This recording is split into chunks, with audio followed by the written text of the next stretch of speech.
Hi guys, my name's Oliver and I'm based in London, England, and today I'd like to talk to you a little bit about why I read. I read a lot of books from an early age because it was a way for me to learn and connect with the wider world around me.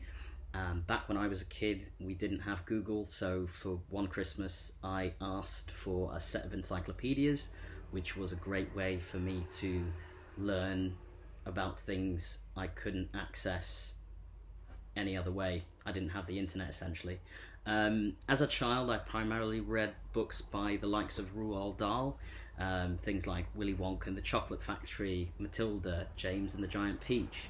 But maybe you know these books as movies today. They were the books that I was drawn to as a child because I loved how they inspired my imagination and gave me the ability to envision in my mind the characters, the places, and the sort of settings in which these books were described, because there were no pictures, so I could create the pictures that I thought went along with it.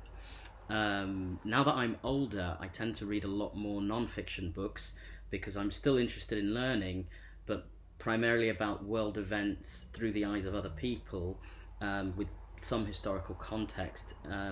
Sometimes I like to read memoirs or autobiographical books about people who inspire me, like Michelle Obama. She was a lawyer, and obviously you may know her. She had many accomplishments though before she became First Lady, which I liked.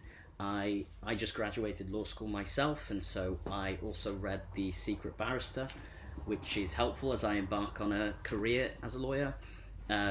He talks in depth about the criminal justice system here in the UK, in England, and what's wrong and what needs to change. I also read a book by Philip Sands, who is a barrister, which is a type of lawyer here in England. And what was interesting in this book was that he traced his family history through the Holocaust to explain the development of human rights law at the Nuremberg trials, which was something I was entirely unfamiliar with, and something he himself was unfamiliar with until he kind of went back and did some historical research. Fun fact about me is I just got a puppy. Maybe you'll see him in a minute. So I'm reading Dog Training Revolution by Zach George.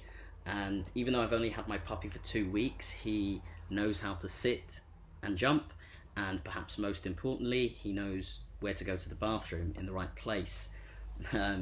Before I end, I'd like to say just a little bit more about reading, because for me, reading was sometimes more fun than hanging out or playing outside or playing video games with my brother, because it taught me how to become a better writer, which is something that I needed throughout school and throughout my life.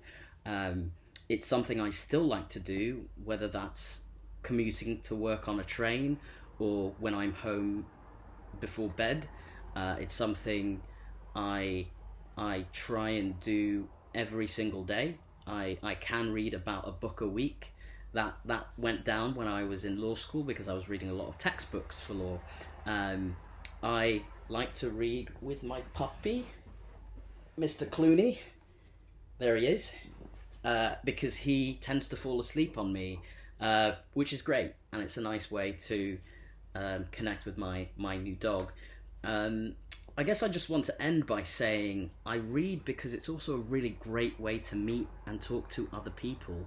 It's nice to tell people what you're reading and what you're learning, and also to hear about other people and what their interests are and what they're learning as well. So I hope you found this information helpful, and I hope you all have a great term reading and that you enjoy it as much as I do.